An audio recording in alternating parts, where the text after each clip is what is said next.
Well, it's another great session here at Christian Thinker Society, and we are all excited. We've, in fact, been waiting for this interview with Sarah Ankenman, the wonderful Valley Girl apologist who is joining us via Skype from Southern California. And Sarah, thank you so much for stopping by for this interview. I want to give you a introduction because you are doing such an amazing job as an apologist, and we're anxious to hear how God is using you.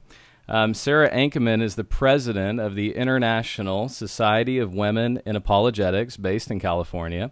But Sarah has an apologetics ministry that is vibrant, and I really see it, as many others do, as filling a crucial gap right now in Christianity that is extremely needed, and it's vital. Sarah is being used by God to speak to women, but not only women. She's speaking to everyone, men and women, in a mighty way, and God is using her. She's a capable defender of the faith. She has forthcoming books, forthcoming curriculum, video documentaries. We look forward to hear all about that as well. Sarah, it's a pleasure to have you here at Christian Thinker Society and our program. Thanks for joining us. Oh, thank you for having me. It's a pleasure. All right, Sarah, let's blow something right out of the gate, okay? Some critics say that the church doesn't need an international society of women in apologetics. And what do you have to say to these critics who say that we don't need women in apologetics? And I would just rebound off that to say, Sarah, do we need women in Christian apologetics? Wow. That's definitely a question I get all the time, obviously, because of what I do. And I just basically answer that as saying, well, who doesn't belong in apologetics? I mean, we all have belief systems, whether you're atheist, agnostic, Muslim, it doesn't matter, Christian, no matter what you believe, you should always have good reasons for believing it. And that includes men, women, it doesn't matter who you are, teens, you should always have a rational reason for why you believe what you believe, because you're basing where you're going to spend eternity on it. And so, we've been focusing on the men, and now, the kids are really getting focused on with ministries like Sean McDowell's and Brett Kunkle, but, the women are kind of getting left out in the cold. And, they're sitting there wondering why they believe. And the church really isn't reaching out to them in any way. So I would say, really that, should women be doing apologetics? Yes, women should be doing apologetics, because every believer is called to be an apologist. Every believer is called to have a ready defense for what they believe. I think really what most people want to know is, can women do Christian apologetics?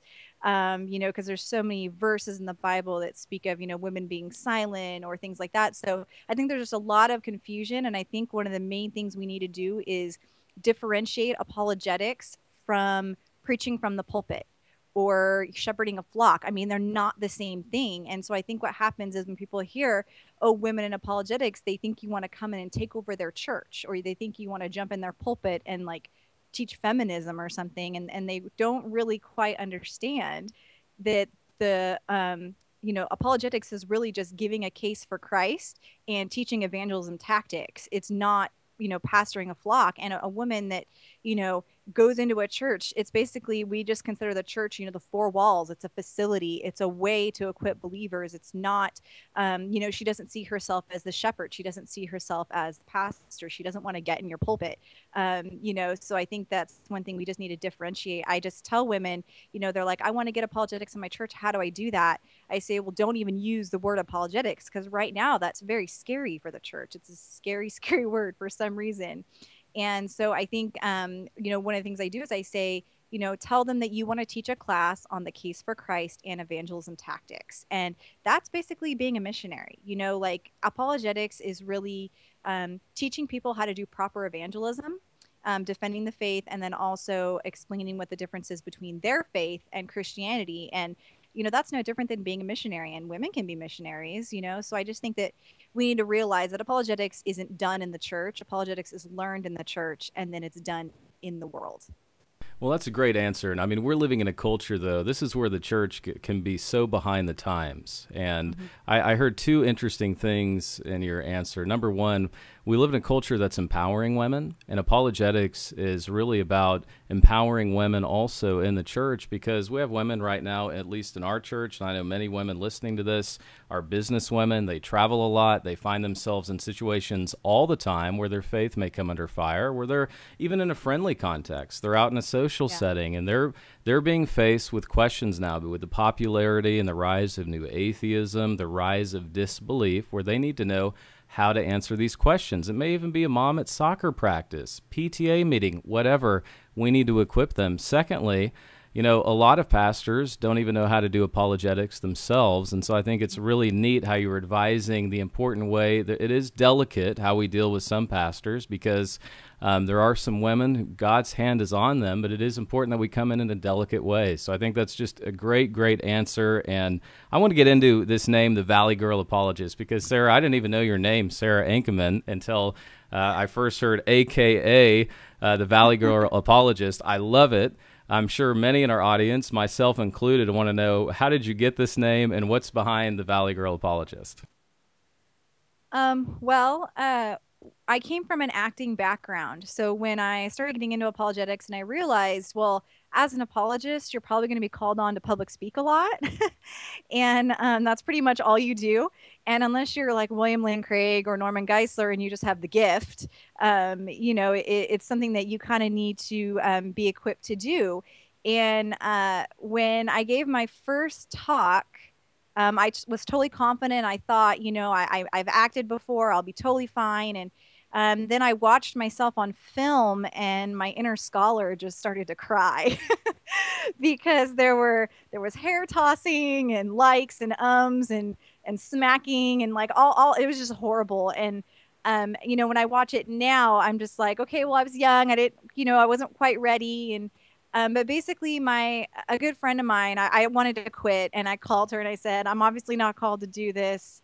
God didn't give me the gift, you know. And so I called her, and she was like, you know what? She's like, I think that you actually should keep going, because you bring something to the field that no one else does yet, and that's relatability. You know, people watch, you know, I mean, I even watch William Lane Craig, and I'm like in awe, you know, like, oh, I'm never going to be at that point, you know, and so I think we get very discouraged. And so we look at apologetics like, oh, it's this scholar thing. It's this thing that, you know, only smart people can do, or people with seminary degrees or PhDs.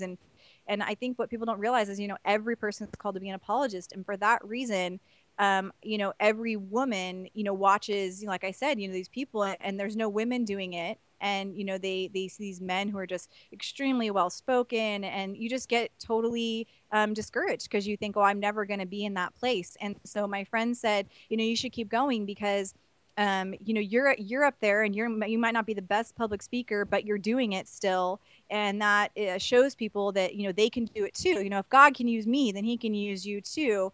And, you know, and I grew up in the Inland Valley, so I do have that kind of ingrained in my, you know, vocabulary. And so, you know, and the other thing is that I speak to teens a lot.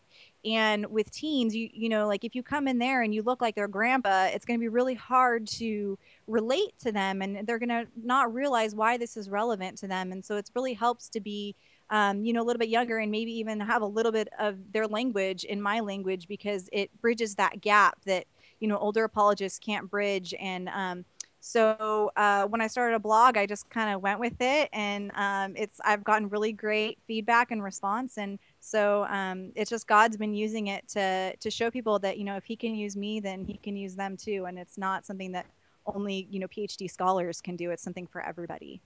And, you know, that's a key point, Sarah, that you've made, because, you know, the likes, the ums, the hair tossing, that resonates with a huge demographic of people.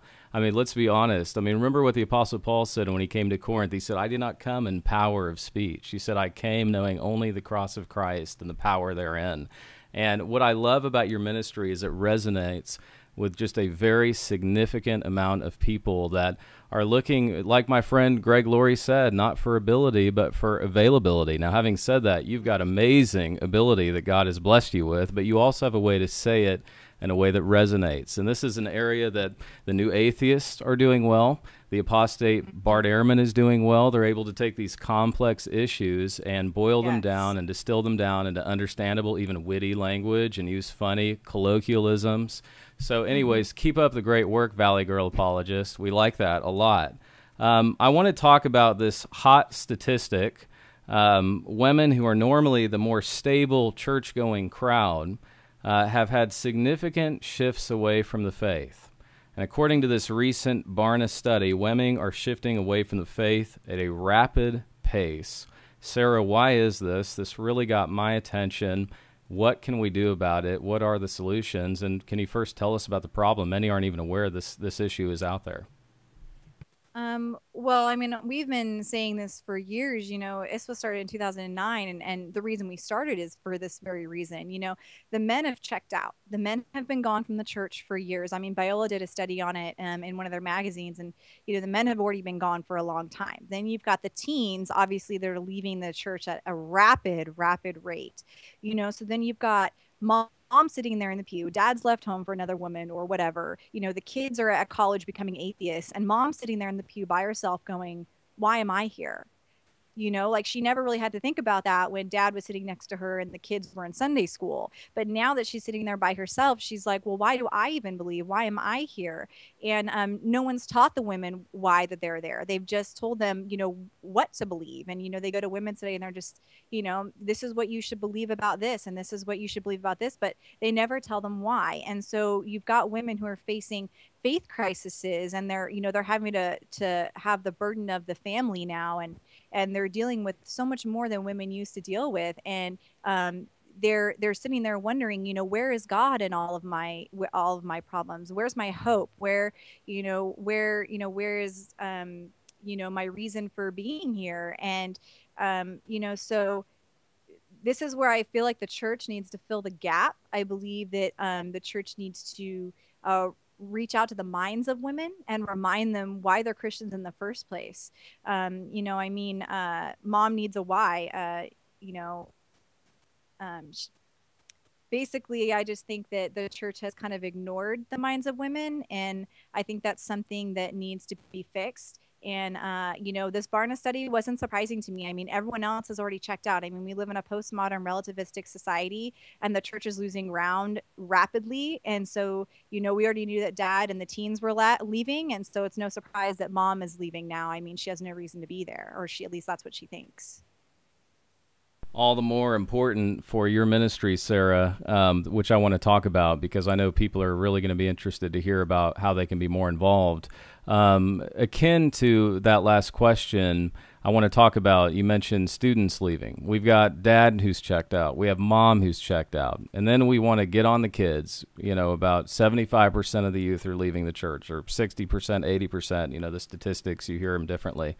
But this book, I've asked this to every guest at my fall series here at Christian Thinker Society. This book, Almost Christian by Kendra Dean, really burdened me, I must say. A Princeton Theological Seminary professor gives this compelling evidence in our book, Almost Christian, that the faith of American teenagers is remarkably shallow, but is really just simply a mirror of what they're seeing from their parents and this boomer generation at home. This national study of youth and religion with sociologist Christian Smith says that Americans' Christians' emphasis on a do-good, feel-good spirituality really is at the risk of deep discipleship may cost us this rising Christian generation. In effect, we're one generation away from losing the faith of our young people. Sarah, why are students leaving the faith? What can we do about it? What are some solutions? And what are some things proactively that we can do to see this horrible trend that really burdens those of us who are parents? Hopefully, see these students come back to the church. What can we do? Well, I think one of the problems is that when people get asked this question, they say, oh, the youth need more apologetics, and the youth pastors need to be stepping up their game in the world of apologetics. They need to be equipping the kids for what they're going to face at college. But I say that's too late. By that time, we have already lost the kids. Kids are making decisions as young as 9 years old to walk away. They're being indoctrinated from day one in elementary school. I mean, the secular textbook writers have come out and just basically said, we want to indoctrinate your kids. We have them 5 days a week. And how can your 2 hours of Sunday school once a week compare to what we're giving them, all day, 5 days a week? And so I think the problem is, like it's mom. Mom needs to step it up. Mom needs to get equipped, and she needs to be equipping her kids from the time that they are very young. You don't start when they're in high school. You've already lost them at that point. You need to start giving them reasons for why they're a Christian or why they should make that decision when they're 8, 9, 10 years old. I mean, even earlier, 6 and 7. Chris Shannon, who runs a chapter of Reasonable Faith, he starts with his kids at 3, 4, 5 years old, and and he's having great success with that. And so yeah, I think the problem is that we put the burden on the youth pastors, and that's not the answer. The answer is that mom and dad need to be equipped, and they need to be doing it at home. It's not the youth pastor's job to disciple your kids. It's not their job to train them in the way they should go. It's not their job to tell them why they should be a Christian. It's their job to teach them, yes, but it's your job as parents. And you've got all these apologetics that are aimed at dad, but dad's not even home anymore. Dad's gone, or dad's busy at work, or whatever, trying to take care of the family. And yes, I know we live in modern times, but the majority of people who spend the most time around their kids is mom still, and mom's not equipped. So of course the kids are going to take what their secular professor says, because he sounds like he has authority. He sounds like he's got the academic degree. He sounds like like he knows what he's talking about. And then the kid goes home and talks to mom, and mom has no clue why that thing in the textbook isn't scientifically accurate. And I think one of the problems is the church has failed. I mean, that's what the church should be doing. The church should be telling mom and dad, hey, this is what's happening in the world today. This is a doctrine that's going through the schools. This is why it's not right. This is why it doesn't line up with scripture. This is why it's not scientifically accurate. Icons of Evolution. It's an amazing book by Jonathan Wells. And I mean, how many parents know about that book, or even going through that book with their kids, and so sometimes, to get the attention of parents, I'll bring it, because I collect high school biology textbooks, and I'll bring them with me, and I'll go through it, and I'll show them and be like, this is wrong, this, and then you explain to them, like Haeckel's embryos and all that stuff. Like, this teaches your child that abortion's okay.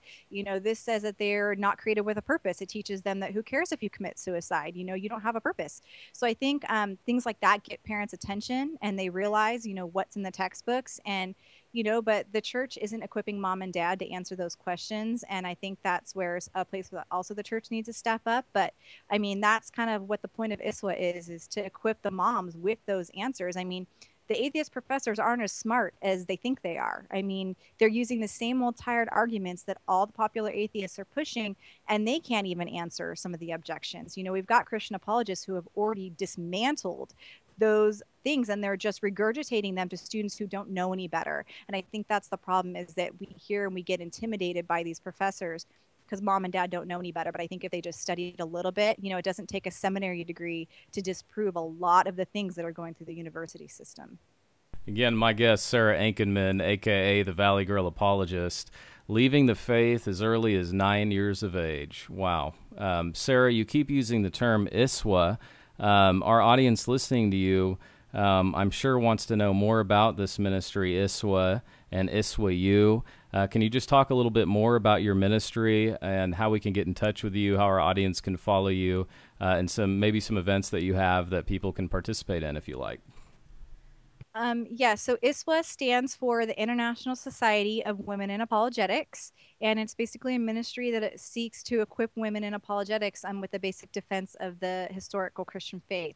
And we basically kind of started out as just being, we were going to be like just this think tank of women apologists who were going to discuss important issues. And then we realized that it needs to exist as an outreach because, like we said, there are women leaving the church. There is a need for women to be equipped. And so now we have something called ISWA U coming out later this month. And it's basically, I go around and I follow our speakers and I film them speaking on different apologetic topics like the deity of Christ, the resurrection, is there absolute truth, scientific creationism, different things like that.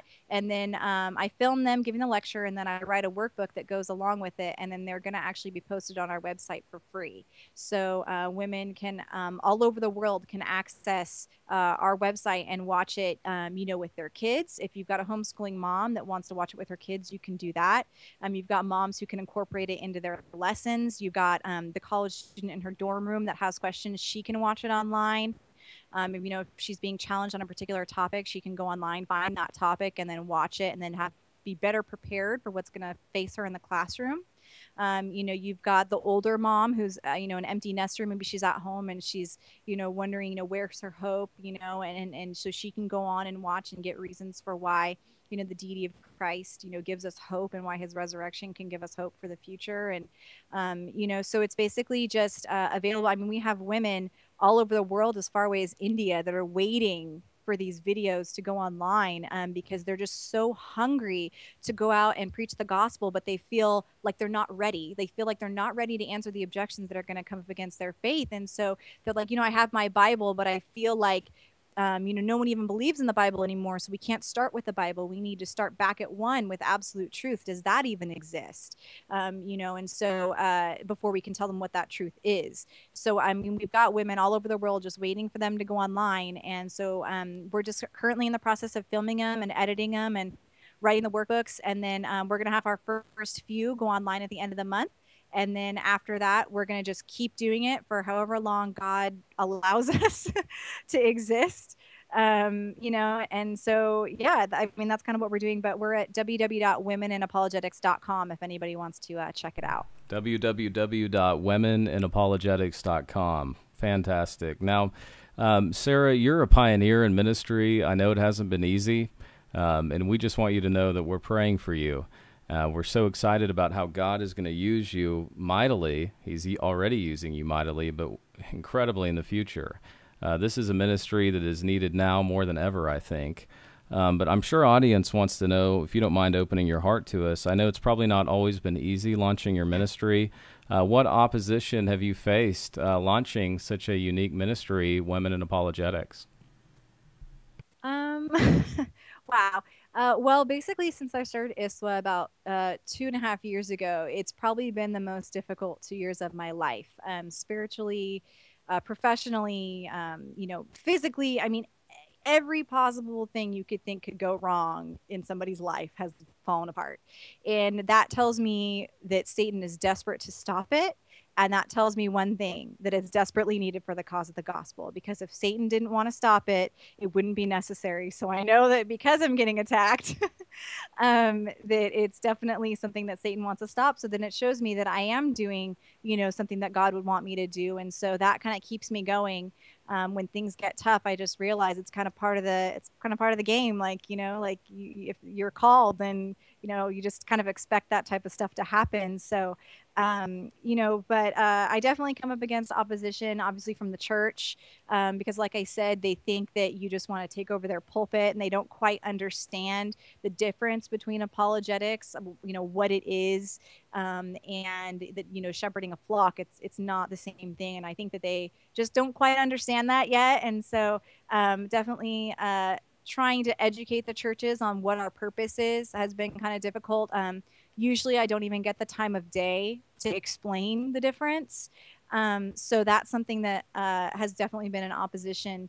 But I mean, the people that are behind us 100%, and their support, we lean on it and we love them. And, and they're really, really working hard to make sure that, this cause is, explained to the church in the proper way, that it's explained that just because women, you want to concentrate on the minds of women does not mean that we're trying to start like a feminist movement in the church or anything like that. And so it really helps to have people who clarify what the purpose is, and and support us in that. But I just think that the opposition that I faced, I just know it's because it's what is supposed to be happening, and it's God's will for us. So well, and that's why we're going to keep praying for you. And I mean, I am an ordained pastor, a practicing pastor here in Kansas City.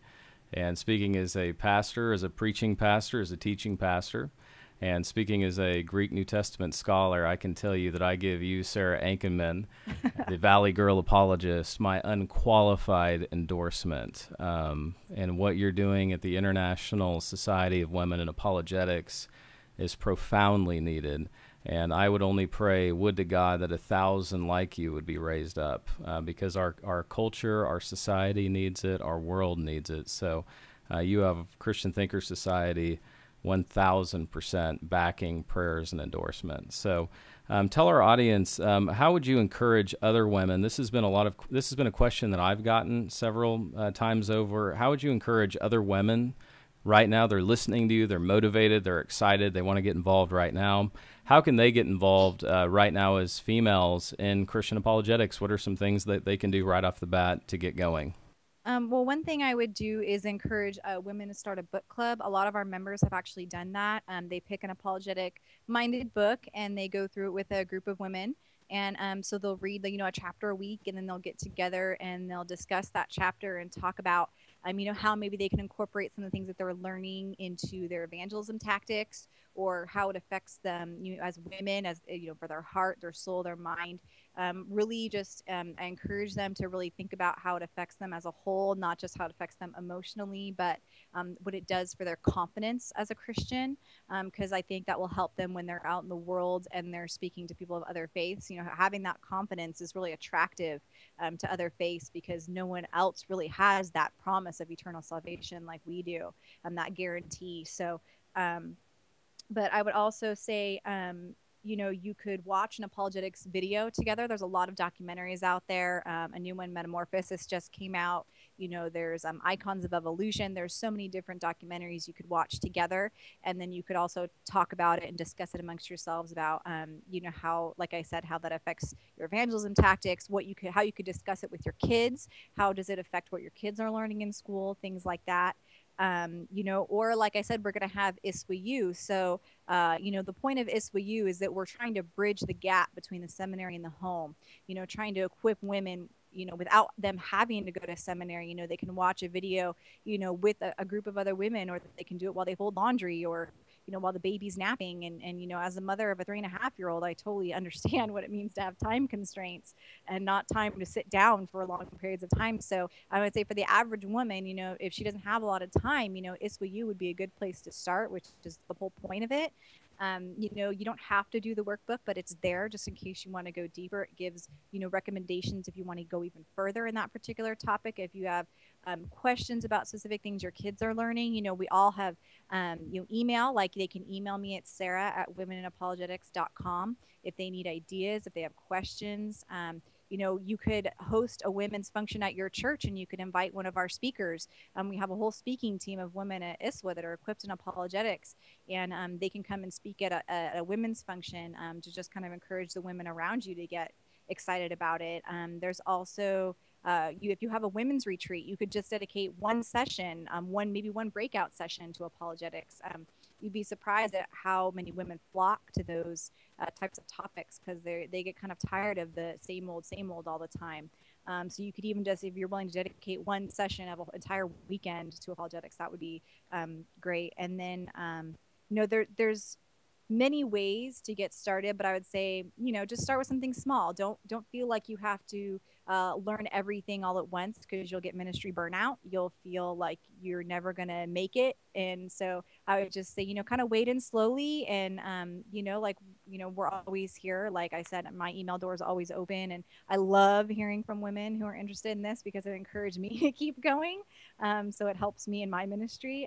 But also, like I said, we have a whole speaking team of women that, are specializing in different topics. So if you have a question that even I can't answer, I know somebody who can. So, just anything, like I said, this was here for you guys. So anything you need, we're here. Fantastic. I'm really taken with this documentary that you're doing. You're about done with it. A very compelling documentary entitled This I Know. Are you able to tell us a little bit about the background for this documentary, what prompted it, the vision, the ethos of where this I Know came out of, and what we can expect the final product to be like? So basically my background is in film and screenwriting. So that's kind of how I actually got started in doing all this stuff. And basically I've seen that media is really the way that we're going to reach people today. Like, no one's going to read a book. Let's just be honest. Like, we can write books till they come out of our ears, and it's not going to really make as big of an impact as a movie would. So knowing the power of film and knowing the power of documentaries, especially today, people are willing to watch documentaries just to get educated on certain things. So the documentary is actually called This I Know, Equipping Your Church in an Age of Uncertainty. And basically, it's just about the call for churches to get their members equipped in apologetics. We live in a postmodern, relativistic society that's basically run by the universities. We're told how to think by them, and we need to be equipped for what we're going to face in the world. And so it's basically we're interviewing lots of great apologists, and we're kind of getting their take on how the average church or the average person should kind of do apologetics or incorporate it into their life. And basically, it's just, we're just trying to get churches to kind of come alongside us and support us in this vision. We have churches that can offer screenings or interviews with apologists that are featured in the film, just to kind of get the church excited. But it's really just basically a call for churches to equip their members in apologetics and kind of take away, to debunk the myths or take away the misconceptions of apologetics, that the church has this idea about it, that it's just this thing where scholars sit around arguing with each other. And we just need to kind of debunk that and to explain, there's many different ways of doing apologetics. And yes, that may be one, but that's not the purpose. And so we need to, just kind of explain, the purpose behind it, and just kind of get churches on board with that. And I don't think anyone's actually tried to do that yet. I know a lot of books have been written on that same topic, but I don't know of any pastors actually read them. But pastors are much more willing to offer a screening of a documentary at their church than they will to, buy a book for every person in their audience. So, I just think it's going to be a really powerful tool to just encourage churches to get on board with the call. And when do you anticipate those being released, Sarah? Well, it just kind of depends on the editing process and all that. I still have quite a few interviews to do with, the apologists at the EPS conference and, Biola. And so I have quite a few interviews coming up in the next couple months. And so depending on what we get from those interviews, I'm looking at probably late 2012, maybe sooner if possible. Great. Well, way to go. Yeah, media is the wave of the future, so I commend you. That's This I Know, so be on the lookout for that wonderful documentary. I know a lot of people want to follow you. They've been really engaged by this interview. How can we hear? Can you give us your website address again? Twitter, Facebook. How can we stay in touch with the Valley Girl Apologist? And also, are there any lectures that you've given, talks you've given? Where might we find those as well? Basically, our website is www.womeninapologetics.com. And anything about ISWA is on that website. And then you can follow us on Facebook just by searching the International Society of Women in Apologetics. You can search the Valley Girl Apologist, and you'll probably find me on there. My blog is valleygirlapologistblogspot.com. And then any videos I've done are going to be actually part of ISWA-U. So they'll be available on the website under the ISWA-U tab, along with all the other speakers' videos that are on there. And you just look us up on Facebook or come to the website. My email address, all of our contact information, phone number, all of that is on the website. So if anybody wants to get in contact with me, you can find me. Well, and we want to have you at a live event, so I hope you'll agree to come do some of our live events at Christian Thinker Society. Definitely. Well, Sarah Ankenman, the Valley Girl Apologist, you've been absolutely amazing. The things you've said have been convicting, they've been compelling and very powerful. I just want to leave our audience with this. How can we pray for you, and how can we pray for your incredible ministry? I would say just for me personally, just pray that, God keeps making me into the leader He wants me to be for this ministry. Give us direction about how He wants us to go about this call, about what He wants us to do with this. I have a feeling that in the next year or so things are going to get exponentially more just because I have a feeling that the more that this gets out, and as soon as our curriculum comes out, people are going to start being much more interested in it. So I would just say wisdom and direction for our ministry and how we should handle everything that comes our way. We certainly will. Again, I've been talking with Sarah Ankenman, the Valley Girl Apologist. Sarah, thanks for stopping by Christian Thinker Society, and we pray blessings on you, and we look forward to see you again soon. God bless you. You too. Thanks.